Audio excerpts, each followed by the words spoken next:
Welcome to IAS project. In this video, we will be talking about the trade and economy in Indus Civilization. Before we go into the lecture, let me ask you a question. Consider the below statements concerning trade in Indus Civilization. Two statements have been given here, and the question is, which of the above statements are correct? The first statement is, Harappans traded with Mesopotamia via land route but not sea route. The second statement is, Harappans did not have contacts of trade with southern India. If you know the answer to this question, please answer it in the comment section. If we talk about Harappan trade, then Harappans conducted both internal trade as well as external trade. First, let's talk about internal trade. Internal trade in Harappan civilization or in Harappan cities was majorly among Harappan cities as well as Harappan settlements. Moreover, Harappan people also conducted trade with other contemporary Chalcolithic cultures that were existing near to these Harappan cities. For example, we know about Ganeshwar Jodhpura culture. This culture, that is Ganeshwar Jodhpura culture, was the contemporary of mature Harappan culture. However, these people did not belong to Harappan civilization. They were mainly a Chalcolithic culture. So Harappans also traded with these people. For example, Ganeshwar Jodhpura culture people supplied copper to Harappan cities. So internal trade in Harappa was not only between Harappan cities and settlements, but also with the contemporary Chalcolithic cultures that were nearby Harappan cities. Because these contemporary Chalcolithic cultures were also within the Indus region. However, these contemporary Chalcolithic cultures did not adopt Harappan style of living or Harappan Bronze Age technology. They remained as Chalcolithic cultures. Moreover, Harappan people also traded with southern India. For example, they imported gold from southern India. We already know from where, because in last video we talked about Kolar gold fields. Yes, the KGF movie.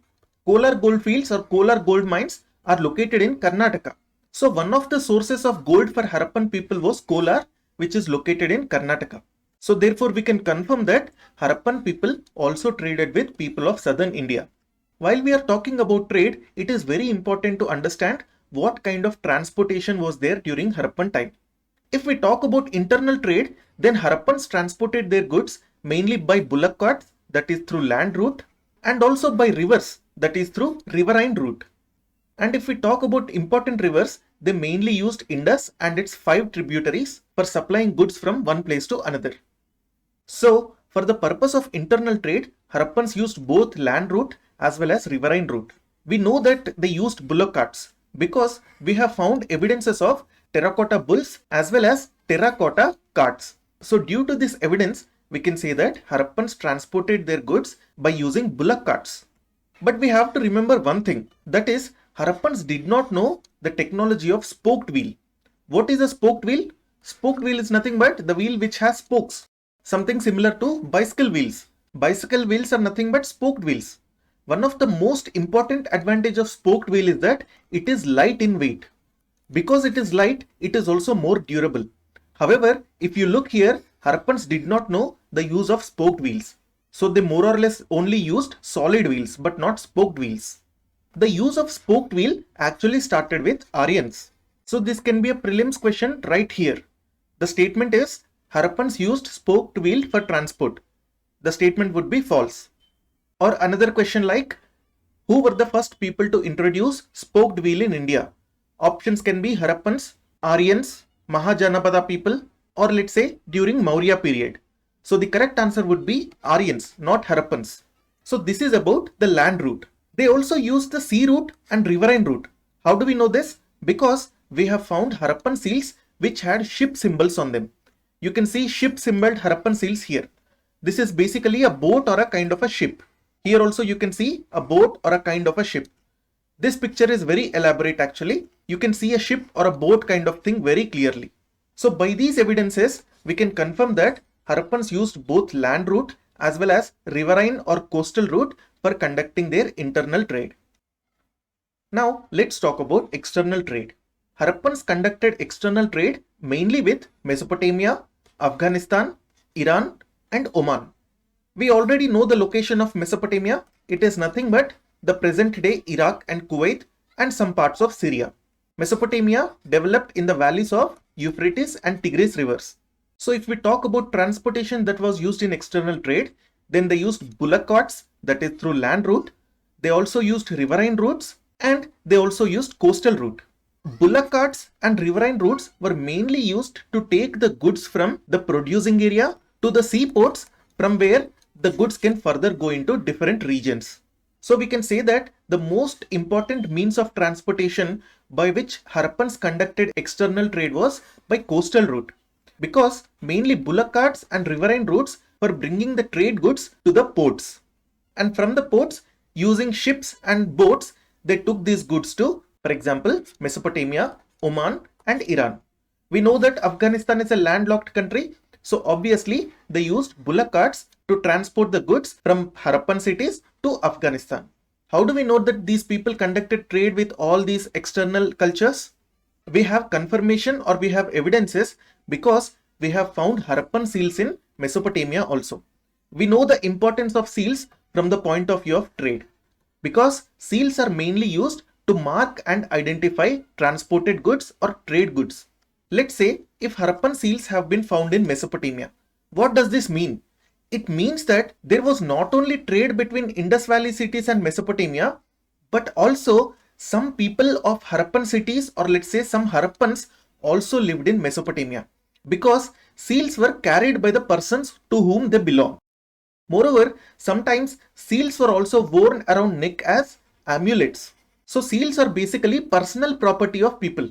If we find Harappan seals in Mesopotamia, it means that the owners of these seals were also living in Mesopotamia. So that gives us a confirmation that Harappan people lived in Mesopotamia and they conducted trade with Mesopotamian people. Moreover, Mesopotamian seals were different from Harappan seals, because Mesopotamians mainly used cylindrical seals. For example, you can see cylindrical seal here. It is in the shape of a cylinder. We have talked about different kinds of seals. If you want to watch that video, please click on the link that is shown here. So, the evidence of Harappan seals in Mesopotamia and Mesopotamian seals in Harappan cities confirms that there was not only trade, but also traders from one civilization were also living in the other civilization. Moreover, Harappans also conducted trade with Persian Gulf region. We know this because we have found a round Persian seal near Lothal. Round Persian Gulf seal is nothing but circular Persian Gulf seal, and you can see the circular Persian Gulf seal in this picture here. You can notice here this is actually a bull figure. So Harappan motifs were also used in Persian Gulf region. Moreover, we have also found some cylindrical seals which were having bull symbol. That is why we can say that Harappan motifs like bull were also used in Mesopotamia. Let's talk about some of the important features of Harappan trade and economy. The first important feature is that Harappans did not have metallic money. So metallic money was not used during this period. So how did they trade then? They traded mainly by barter system. Barter system is basically an equivalent exchange system. For example, let's say there is a potter and let's say there is a farmer. Potter wants food grains, but he does not grow food grains. Similarly, farmer has food grains, but he does not make pottery. So what these both people can do is, farmer will give certain amount of food grains to potter in exchange for certain number of pots that potter will give to farmer. This is simply called as barter system. Barter system does not involve exchange of money, but it will involve exchange of goods.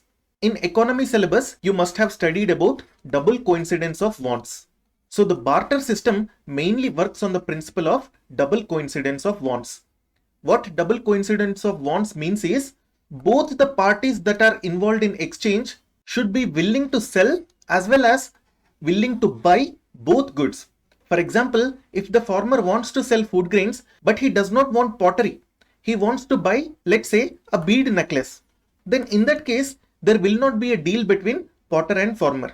Similarly, if the potter wants to sell pots, but he does not want to buy food grains, let's say he wants to buy some terracotta items, then in that case also, there will not be any deal between potter and farmer. That is why barter system has to satisfy double coincidence of wants. It means that both the parties must be willing to sell as well as buy what the other party is offering. So this was about economics basics on the topic of barter system. Now let's come back to history topic. So Harappans did not use metal money, but they used barter system to trade goods. We know that they conducted both internal trade as well as external trade. So for both internal trade as well as external trade, they conducted this trade using barter system only. So even with Mesopotamians, they did not have any money. They only traded one type of good for another type of good. We have just discussed that Harappans conducted trade through land, riverine as well as coastal routes. By land route, mainly by bullock carts. By river and coastal routes, through boats as well as ships. We have found evidence of dockyard at Lothal. This is the dockyard which we have found in Lothal. You can see that the construction is made using bricks. Moreover, we have also found seaports at Dholavia, Surkotada, Rangpur and Balakot. Dholavia, Surkotada and Rangpur are located in Gujarat, but Balakot is located in Pakistan. In this picture here, you can see some of the important sites that were located close to the sea coast. You can see Dholavia here. Dholavia actually was located on an island. That is why coastal route of trading was important at Dholavia. Near Dholavira, we have Surkotada as well as Desalpur. So these three sites are located in the Kutch region of Gujarat. If we come to Kathiawad region, then we have Nageshwar over here. We have already talked about Nageshwar in our last lecture. We have Prabhaspatan over here. We have Malvan over here. Malvan is very close to the mouth of river Tapi.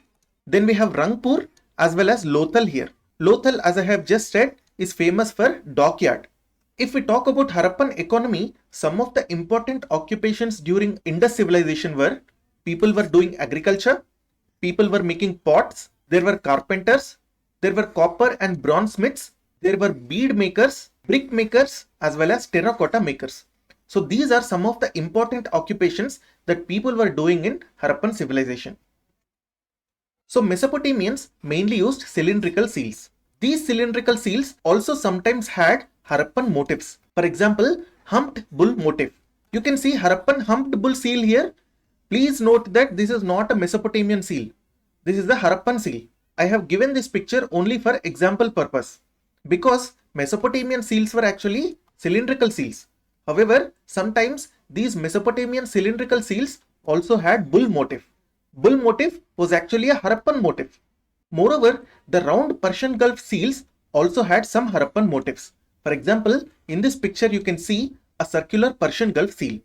In this seal, you can see a bull motif clearly. So, the motifs of Harappan cities were also used in Mesopotamia as well as Persian Gulf. Moreover, if we talk about Dilmun, which is nothing but today's Bahrain island, here Harappan weights were used locally, which means that Dilmun people were actually using Harappan weight measurement system. So this is how Harappan cities influenced not only Mesopotamia but also Persian Gulf as well as Dilmun. We have found some of the Harappan seals in Mesopotamia. We said that this means some traders of Harappan cities also lived in Mesopotamia. Moreover, Harappans made their settlements very near to raw materials. This was one of the important factors for making new settlements for Harappan people. For example, Lothal was settled very near to carnelian raw material. That is why Lothal city was famous for bead making, especially carnelian beads making. In order to get raw materials, Harappans made expeditions to faraway places. This is how they even reached South India mainly for the purpose of gold. We have just talked about Kolar region in Karnataka from where Harappans procured gold. So mainly for the reason of getting raw materials, Harappans made long expeditions. Because of these expeditions, what happened was communication developed with local communities. And because of such communication and interaction, we still find evidences of Harappan artifacts and Harappan culture even in these local cultures which are very far away from Indus region. Let's talk about some of the important Harappan exports. The main Harappan exports were agricultural products. For example, they exported food grains, they exported pulses, and they also exported oil seeds. Other than agricultural products, they also exported some of the finished goods or finished products like cotton goods, that is cotton fabric and cotton clothes. They also exported pottery because Harappan pottery was very specialized and very skilled. They also exported beads, terracotta figures and ivory products. They were able to export ivory products because elephants were available in the forests near Indus River. Moreover, We also have Mesopotamian written records from almost 5000 years ago. By studying these Mesopotamian literary records, what we have found is Mesopotamians imported certain items like carnelian, lapis lazuli, copper, gold, and some kind of wood from the Meluha region.